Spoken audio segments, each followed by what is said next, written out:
Welcome to another edition of Cults and the Culting of America podcast. My name is Scott Loyd, and knitting cult lady Daniela Mestenek Young unfortunately cannot be with us this evening. So I am taking control of the podcast and leading the conversation with a fascinating woman who has awesome story to tell. Just really what I've read of your story, Ara Jade, is inspirational, but I'll get out of the way and give you an opportunity to introduce yourself and your story to our audience. It's a pleasure to have you. Thank you so much. Thank you so much. I'm honored to be here. I go by Ara Jade, she, her pronouns. I was invited by Dan. I'm so sorry. I'm gonna mess up her name. Knitting cult lady, Knitting cult lady. Yes, messing up because I'm nervous. you're doing great. But in her TikTok comments, and I was like, oh yeah, I'll come on. We had somebody had made a comment about like Israelites, the Hebrew Israelites, and they were like, "Is this a cult?" I'm like, "Yeah, that's a cult," and I would know because I was in something adjacent for approximately 7 years. So I just came on to talk about that. Well, I'm glad that you're here. And I do see a lot of comments about Hebrew Israelites, and you were adjacent to that. But before we get to what you were involved in, maybe it would be helpful if you'd sort of let our audience know what that particular group is, what they believe, those kinds of things. Absolutely. It depends on what camp you're in, as with many cults, they're similar to regular practicing religions. There are denominations or whatnot, but in general, a Hebrew Israelite is kind of an extreme Christian fundamentalist. They believe that, I wouldn't even say it, I would say Abrahamic fundamentalist, just because they believe that Black people are the true Jews. They are very Old Testament, that everything in the Old Testament is the truth, and the New Testament counts, but only kind of. So very fundamentalist values, very like 10 commandments, which is normal, but also like the biblical holidays and like Deuteronomy, dietary laws, stuff like that. They don't believe that anybody who is Caucasian should preach. They believe that you need to go to an African American person in order to learn anything about the Bible or about Jesus. Some denominations do believe in Jesus, some do not. The one that I was in did. They also believe that, there is like a heaven and hell, but they believe in the first and second resurrection. They believe that like, heaven is on earth. It just varies. There's a lot of different beliefs that I could tap into, but that's the general consensus thereof. And so your particular group was adjacent to that. So there were shared beliefs. Tell me about your experience. My experience was with the Israel of God, and essentially they did call themselves a watered down version. Well, they didn't call themselves a watered down version of the Hebrew Israelites. They made a point to distance themselves from the Hebrew Israelite group. However, now outside looking in, it's virtually the same thing. So their beliefs were everything that I mentioned before. However, they also had a heavy emphasis on fear of death, fear of the end. They also believed in kind of like a end times prophecy being layered into the Bible. So abomination of desolation is a very common subject there, but they also believed that like the Pope is the Antichrist.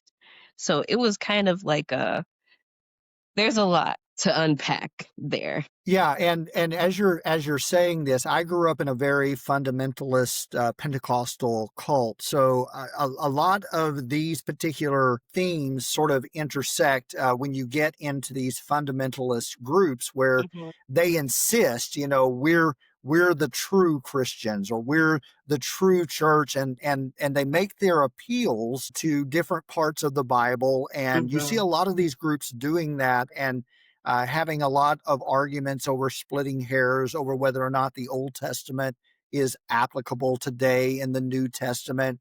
And you always see these groups sort of find a particular doctrine that they camp out on, and they say, no, we're true Christians because this is what we believe. Yes. And Yes. does that resonate with what you heard growing up? Absolutely. So I do want to make the distinction for my own story. I did not get into this cult until I was post high school. I Okay. actually grew up in Judaism, which is a whole other story. But yes, it resonates deeply. So the main thing that they camp out with in this particular cult is a chapter in I want to say the chapter is also in Deuteronomy, but it might be before that, that basically talks about the 400 years of slavery and how, you're going to be in captivity for 400 years, the head becomes the tail, da da da da da. But they basically pinpoint that we were, like, black people were made to be slaves, 400 years of captivity. This is the connection in the Bible. Therefore, we must be who this chapter is talking about. And it kind of just spirals from there. That's interesting because growing up in my Pentecostal cult, there were lots of efforts by white supremacy, right, to take certain portions, especially in the Old Testament. If you look at the story of Abraham and his sons, and they would take that and they would extrapolate that and basically continue the white supremacist trope and just the garbage of that somehow black people were created by God to be subservient to Hmm. white people. And those kinds of themes were just perpetuated in a lot of areas throughout my youth. So it sounds like what you experienced once you joined this group was a similar trope, but just kind of turned in a different direction. Exactly. 100%. It was kind of flipped around, for lack of a better phrase.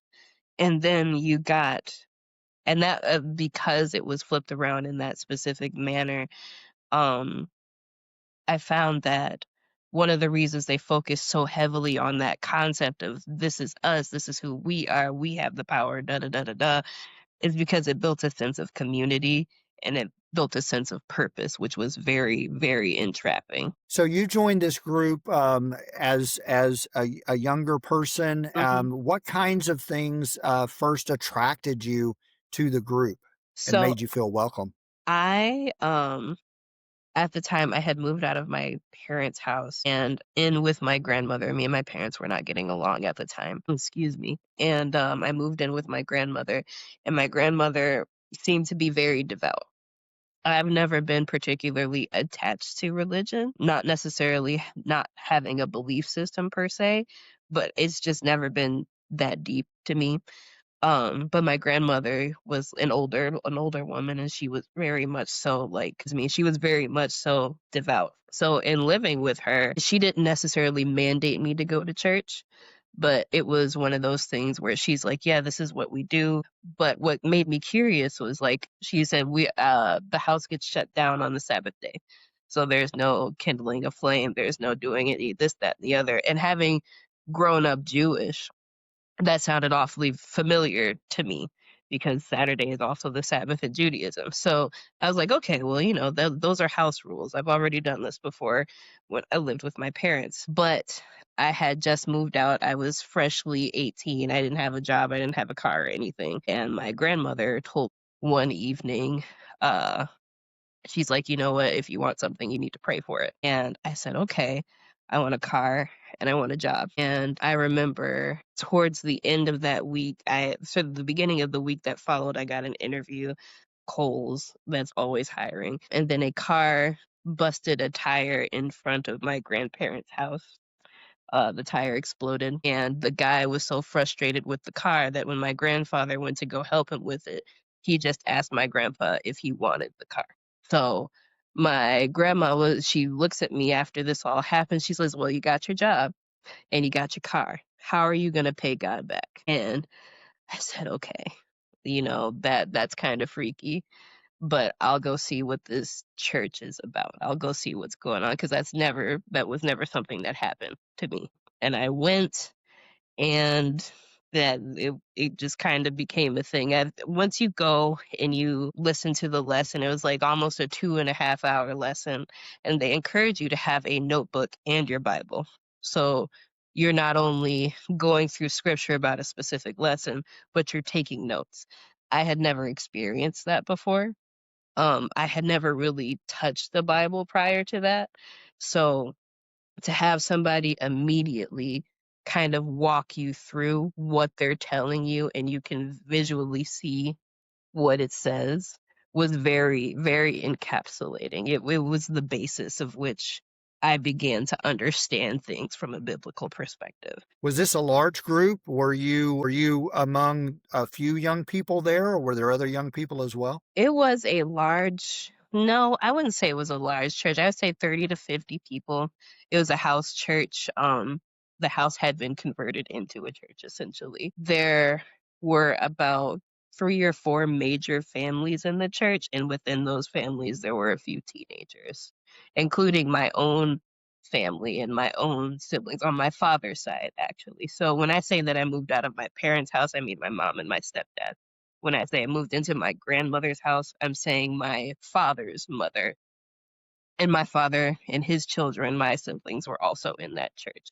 So there was a pretty decent variety of younger people. How long before you started to see red flags in this particular group? Was it one event or was it over a particular length of time? I imagine that maybe initially, like most folks, your experience was a positive one. Yeah, it was great to start off. It was really nice to start off. And I hate to say that now, but everybody was super welcoming, super receptive, and I was always glad to go and learn. But I started noticing pretty early on. I'm so sorry. I started noticing pretty early on that the enthusiasm that I had and the enthusiasm that my grandmother had was not reciprocated in the church itself. It was present, but uh it didn't seem as sincere. That was, red flag number one. I'd say that took about 6 months to see. And my granny was kind of like, well, there's people like that in every church. There's people who are there because they're serious, and there's people who are there just to be there. And I'm like, oh, okay. And me, I've never done this before. So I'm like, okay, that kind of sucks, but all right, if that's the norm, okay. Um, Later moving forward, there was just a lot of drama in the church that didn't necessarily match up with what was being taught. And I'm one of those people that like you have to practice what you preach. Otherwise it causes me like a severe amount of cognitive dissonance that I'm like, okay, this doesn't match with this. They don't really talk about the whole black supremacy thing as much throughout the year until you get to February, which is, Black History Month. Um and I remember the series that they would go through is Black History as Told by the Prophets.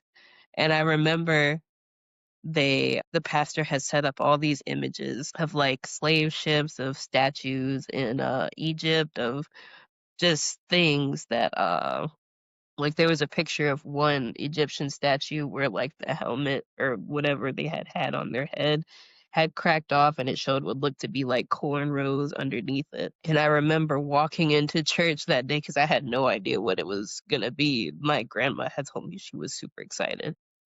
But I walked in and these pictures were set up like a museum, and I had like this internal flashback of being a high schooler in media literacy class, which is viewing different media and like how media can be skewed in order to propagate a message. And I remember seeing all of these things and then looking at the Bible and be like, okay, how is he about to justify what I'm looking at to me? Because this seems very manipulative, but went through it. It was like 5 lessons over the span of February and somewhat into March. And you get to a point where you kind of want to raise the idea like, hey, I don't think this is correct.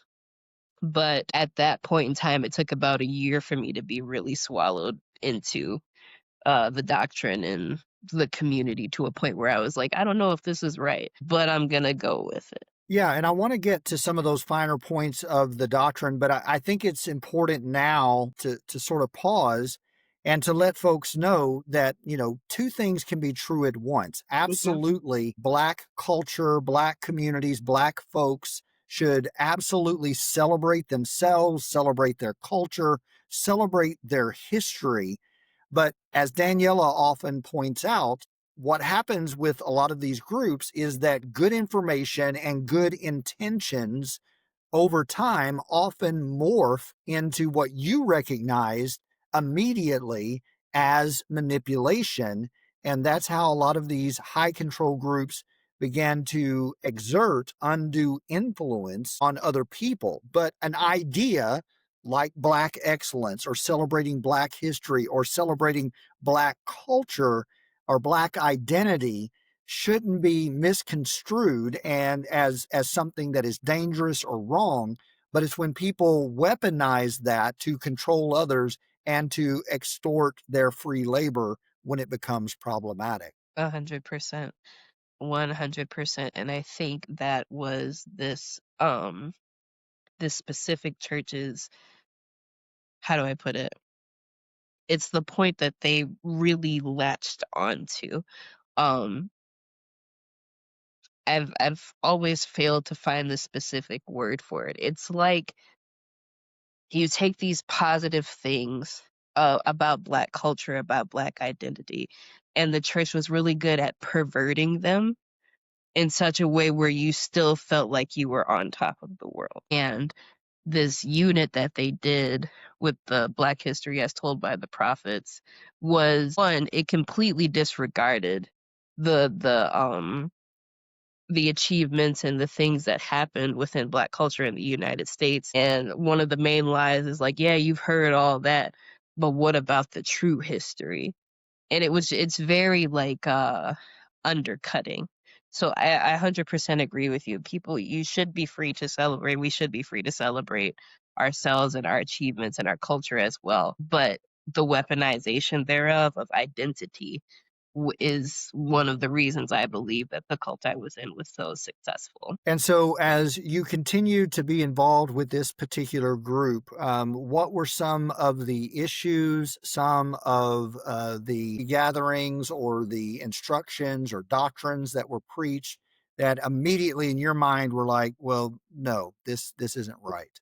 So as I continued, one of the things that I learned as a woman was that my cycle made me filthy. I was not to touch anybody. Um, and if I touched them, they would also be filthy. Touching me or being touched by somebody on their cycle was adjacent to or similar to touching a dead body, which also made you unclean and made you filthy.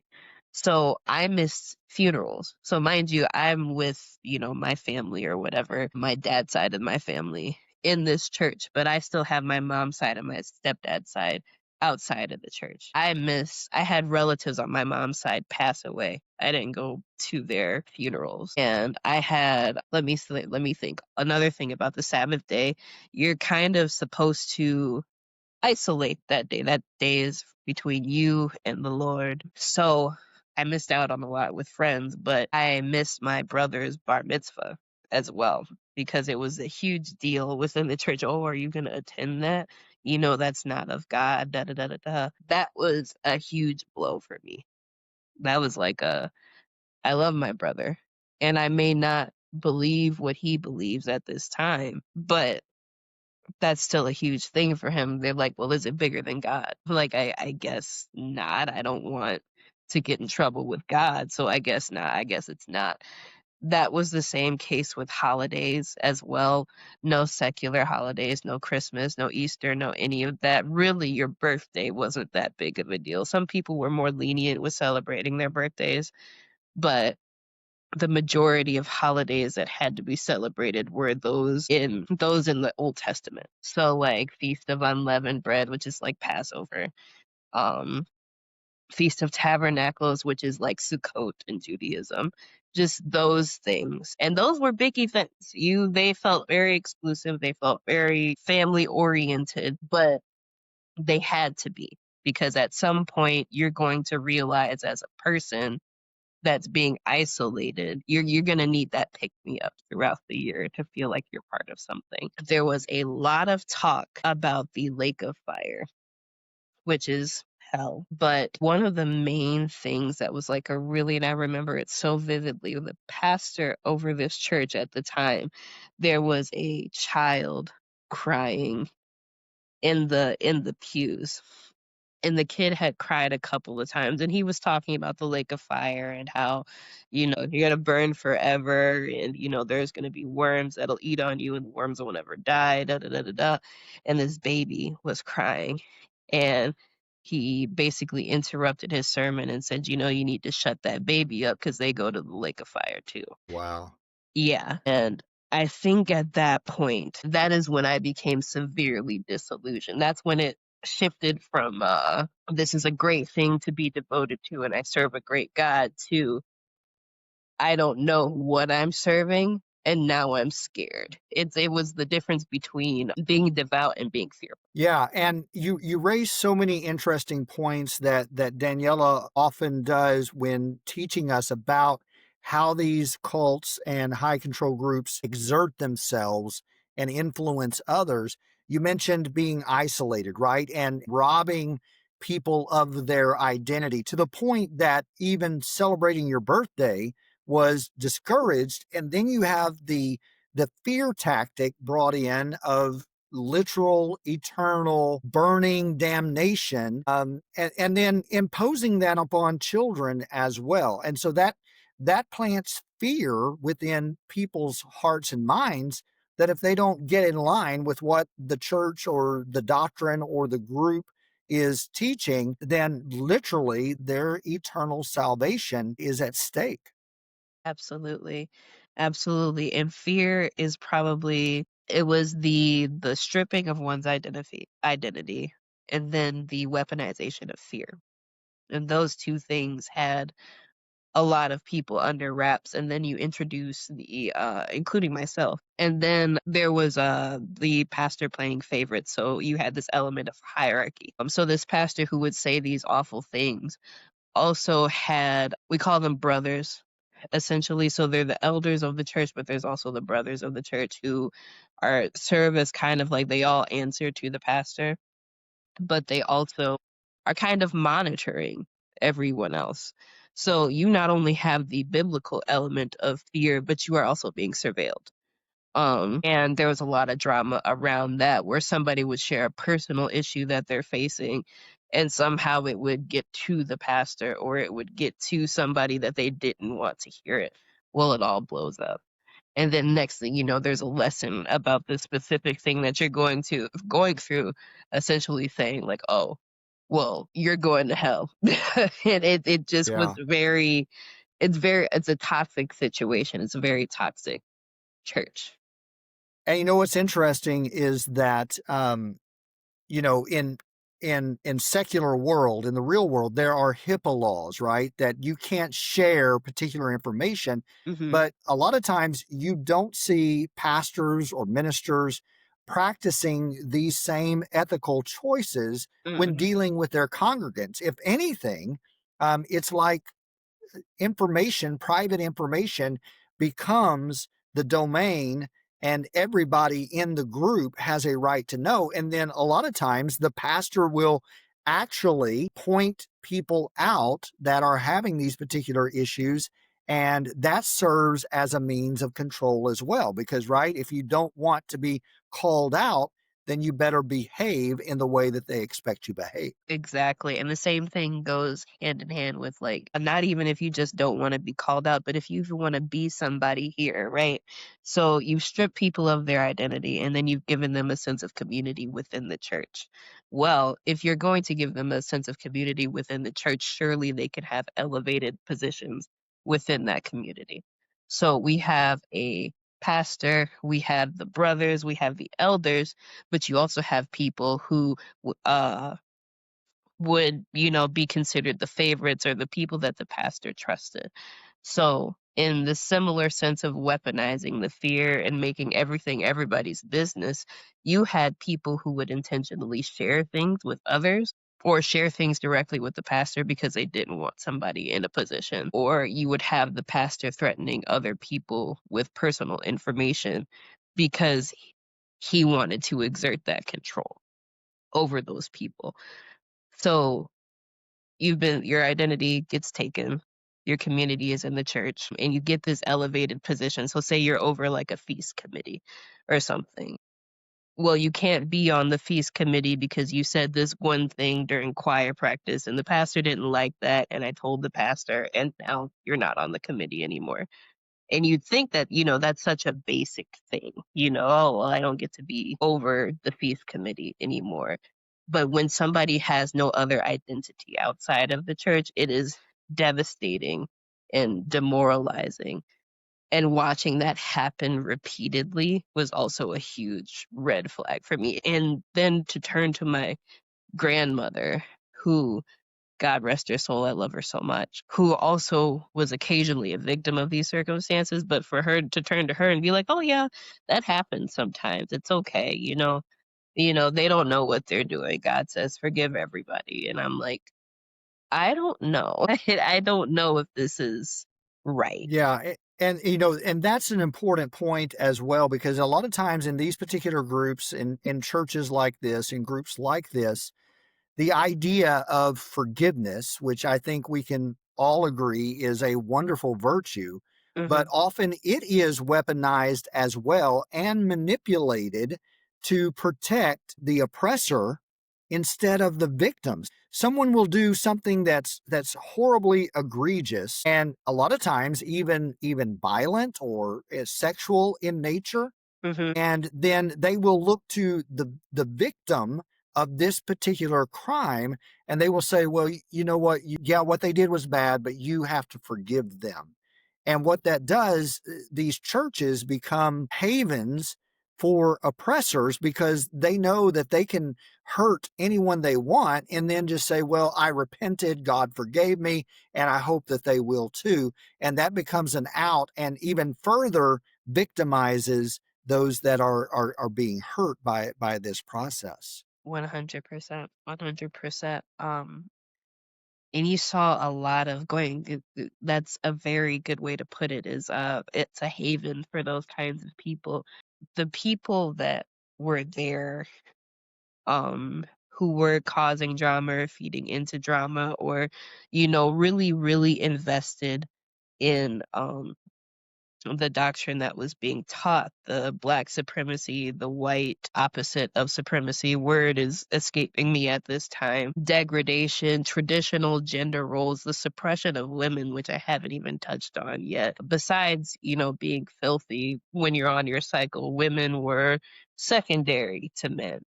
Women were not allowed to head their own committees. You had to cover your head whenever you were in the church or whenever the lesson was on. There were repeated lessons about the importance of marriage and the subservience of women. The types of people that buy into these things found themselves quite comfortable. And in the same vein of, and it tended to be men that either had a family already or single men. And the girls from those families tended to be who they were attracted to, there specifically, because you have these narcissistic doctrines that folk are very male centered and very traditional and very Black centered as well, when you don't necessarily have a lot of spaces in the world that really put you on the pedestal like that. Even if this in specific instant is a toxic pedestal, it was a cesspool of some of the worst kinds of people. And there was definitely mentally at some point, I want to say, after what I told you about the pastor, what he said, I want to say I still stayed after that. And I stayed again because I was afraid, And but how long were you a part of this group? I was in it for 7 years. Okay. Yeah. Yeah. So Yeah. please continue. I'm sorry for interrupting you. It's I was just okay. curious. It's Yeah. okay. Um, I want to say I was about 4.5 years in when I realized how bad it really was. And I hate that it took me that long. But of course it had to hit me at home before it really started to, when I started to question things, when I started to feel free enough to question things. My father, who I was growing closer to at this point in time. I did not grow up with him. So this was another thing for me as well, in addition to being in the cult. This is where my dad was, and I hadn't had my dad in my life. So it's a whole issue thing. But there was a man at this church who had taken an interest in me. And I was not interested in him. I made it very clear to him that I was not interested in him. He, in turn, went to my father. Now, I'm about 20 to 21 at this time.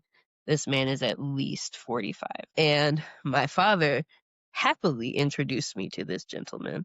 My dad is like, oh, he said that he likes you. He likes the way that you keep yourself, da da da da da.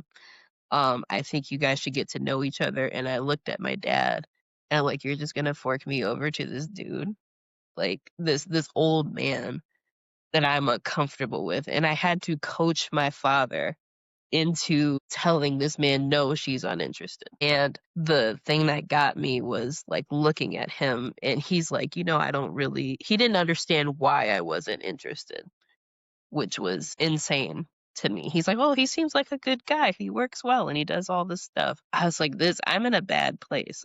This is not Hmm. a good place. This is a bad place. Right. Yeah. Absolutely. Hmm. And so it sounds like that you were not only in a toxic place as far as the doctrines and the control and the free labor and all of that, but then you had the added layer, right, of, Hmm. and you see this in so many of these particular groups where women are treated as second class property and that, somehow men have a right to either give you away or something of that nature. I'm assuming that that was the beginning of the end for you with this particular group. Yeah. Yeah. So having now had questions about things, because you can ask questions and they encourage you to ask questions, but that encouragement is from a very argumentative standpoint. So if you ask a question, I don't necessarily understand what this scripture means. Like say that you want to question why you're unclean if after your cycle or during your cycle. Your question is received as an argument before it is received as curiosity. So I got to the point where I'm like, my questions are no longer things that I can keep to myself. I would like to be able to ask somebody about this.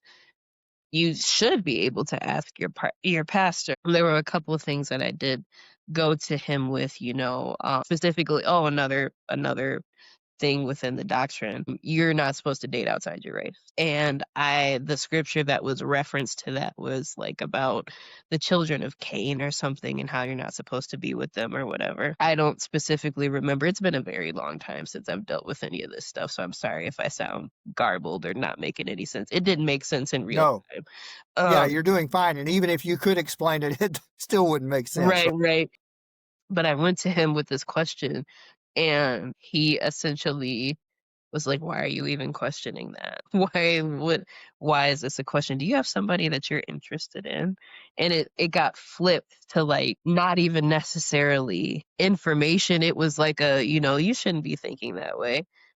I learned that, okay, I'm never gonna get the answers that I need here. And more so than that, I was made to feel like I was in violation, if that makes sense, for asking certain questions after this point. So after this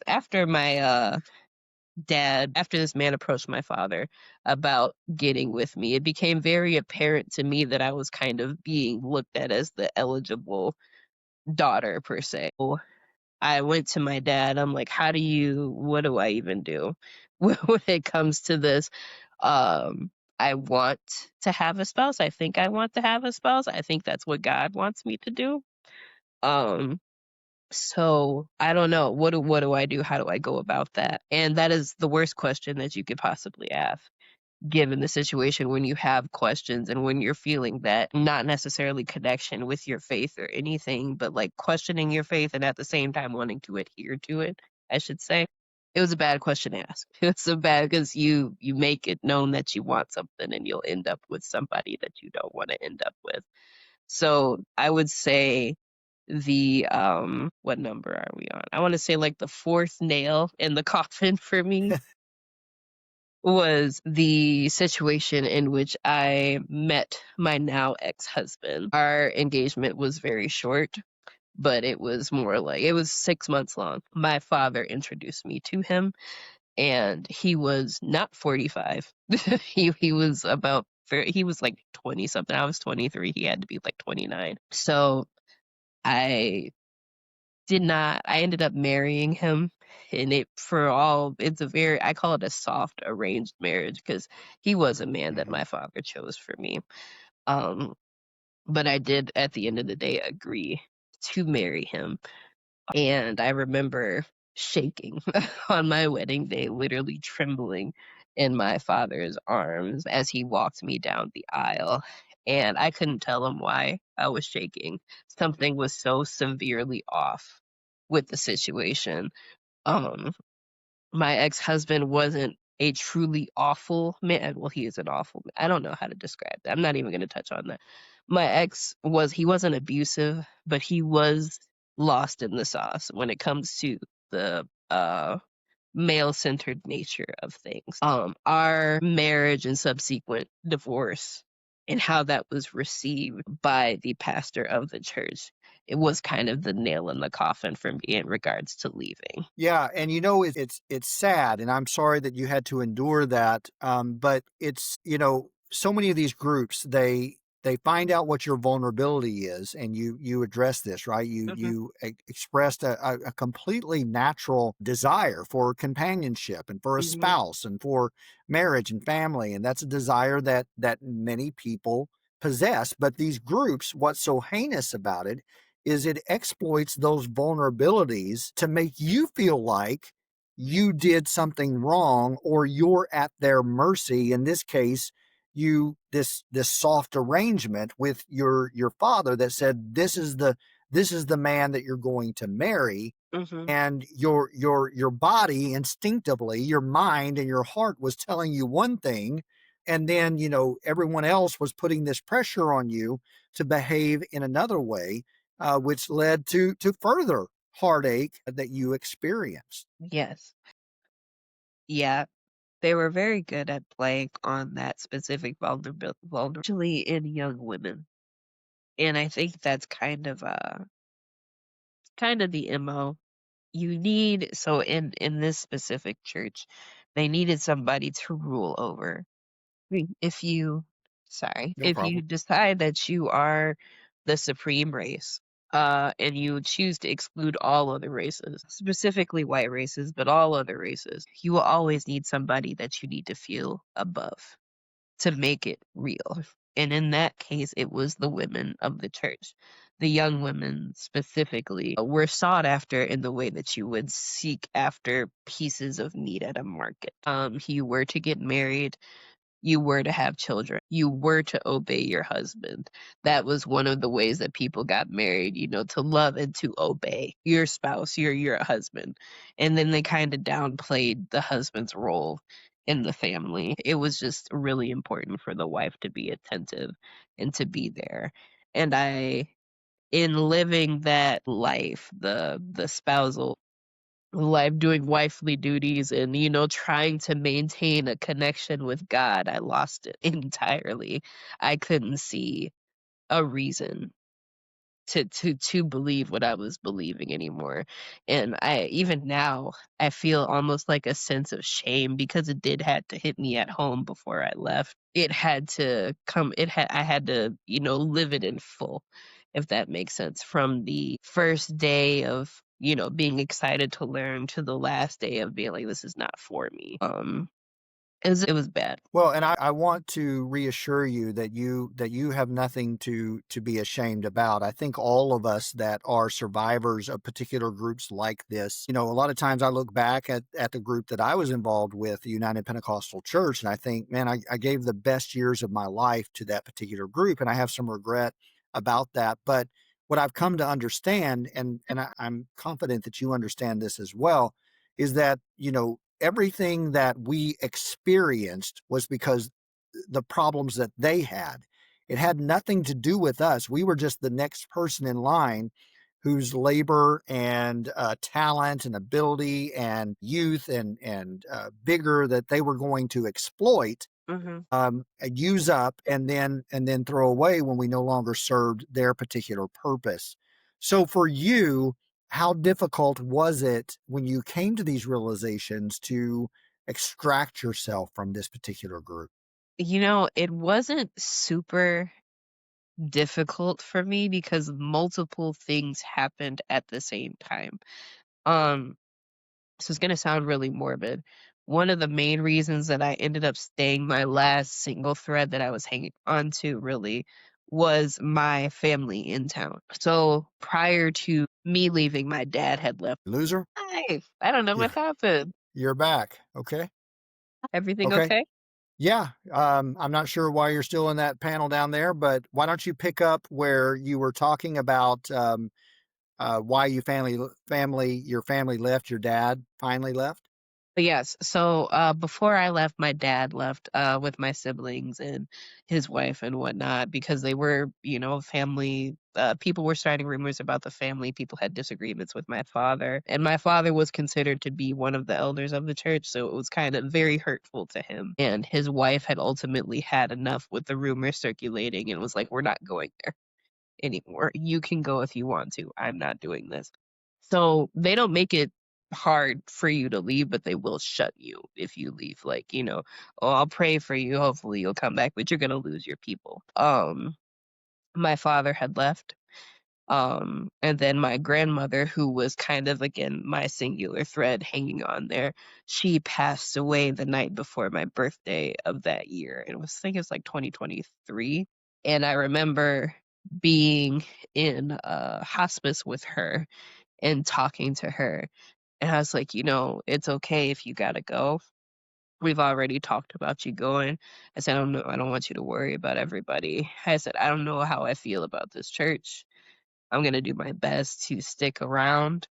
But I'm not gonna promise you that I'm doing that. I love you Yeah. and I need you to rest.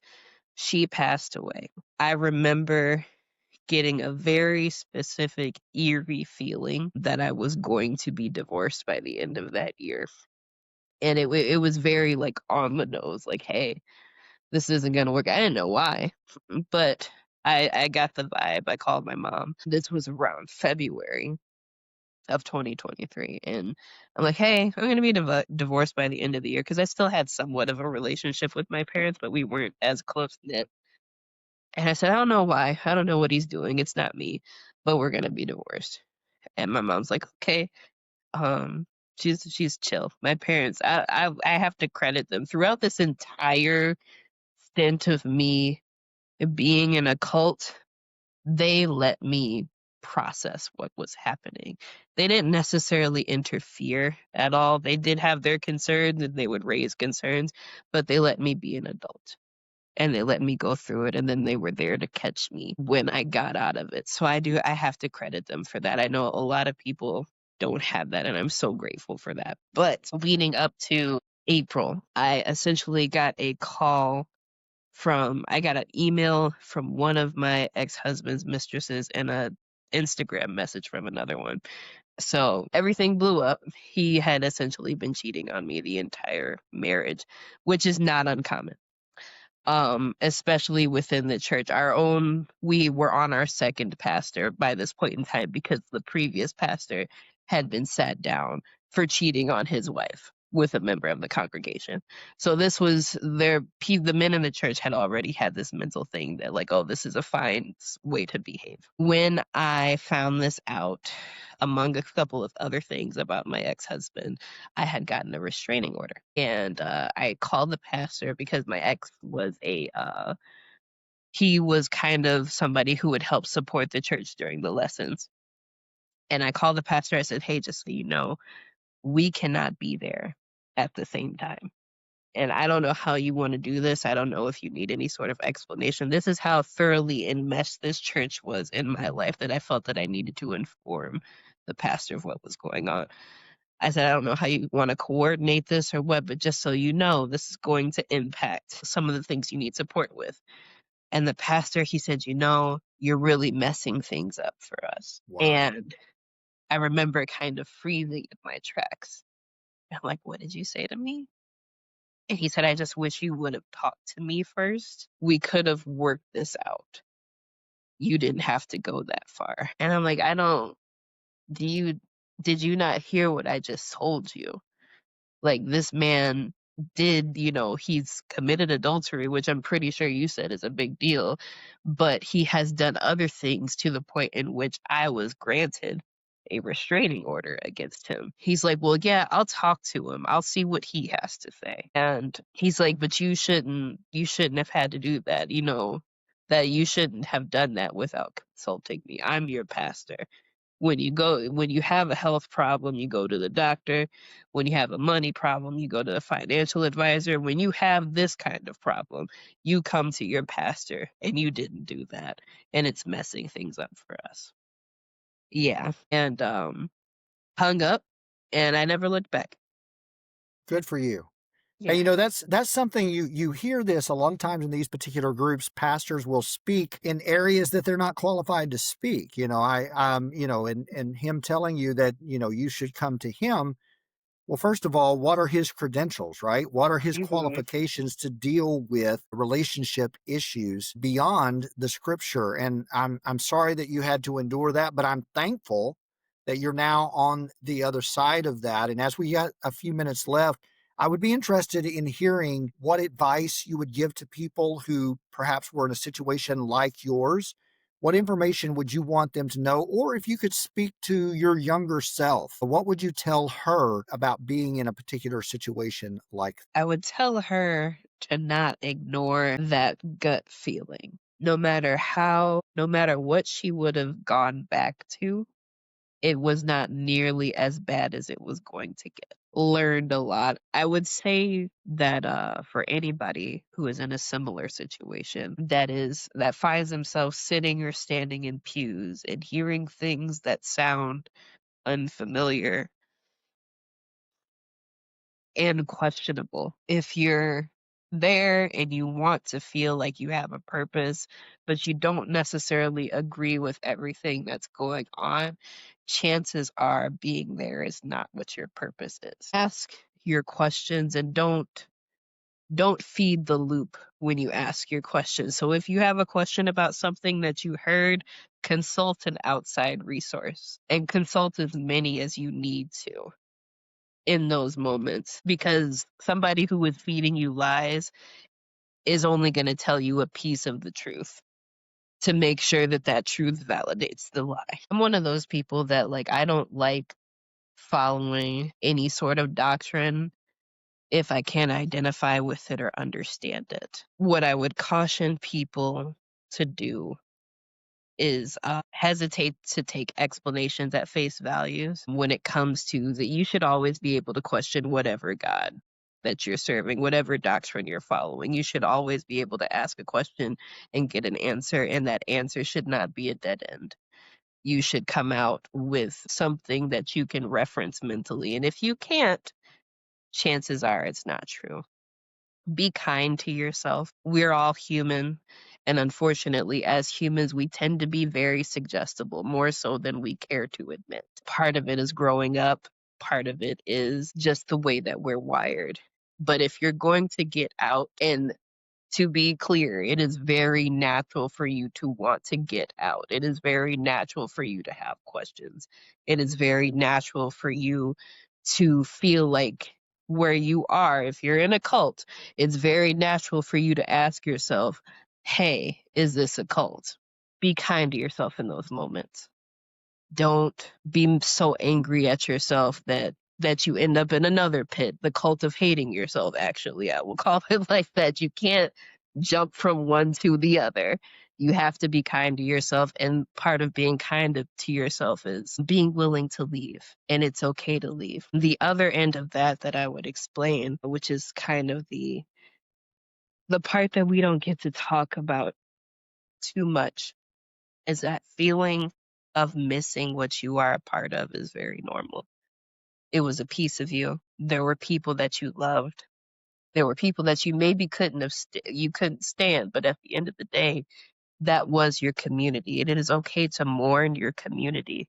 It is not necessarily in your best interest to mourn to the point where you revert, but don't ever feel bad about missing where you were.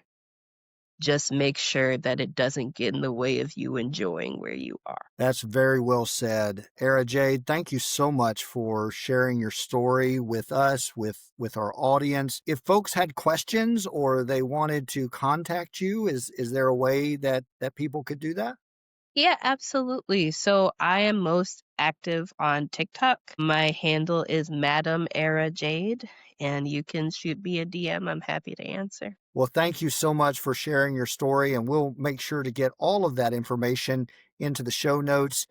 Thank you again for sharing your story, and to our audience, thank you for tuning in. Do us a favor and subscribe and like and share the podcast with someone who could benefit from the information. If you haven't done so already, make sure you pick up Knitting Cult Lady's book, Uncultured. Pre-order her book, The Culting of America. It's coming out in January. And I also have a book, and it sort of really goes hand in hand with everything that you were saying, Ara Jade, about your experiences. I grew up in a similar type of church and wrote a book about it called The God I Was Given. It's available on Amazon. So thank you all for tuning in to this edition of Cults and the Culting of America. For Ara Jade and Knitting Cult Lady, who will be back with us hopefully next time. I'm pretty sure she will. I'm Scott Loyd. We'll see you on the next episode of Cults and the Culting of America podcast.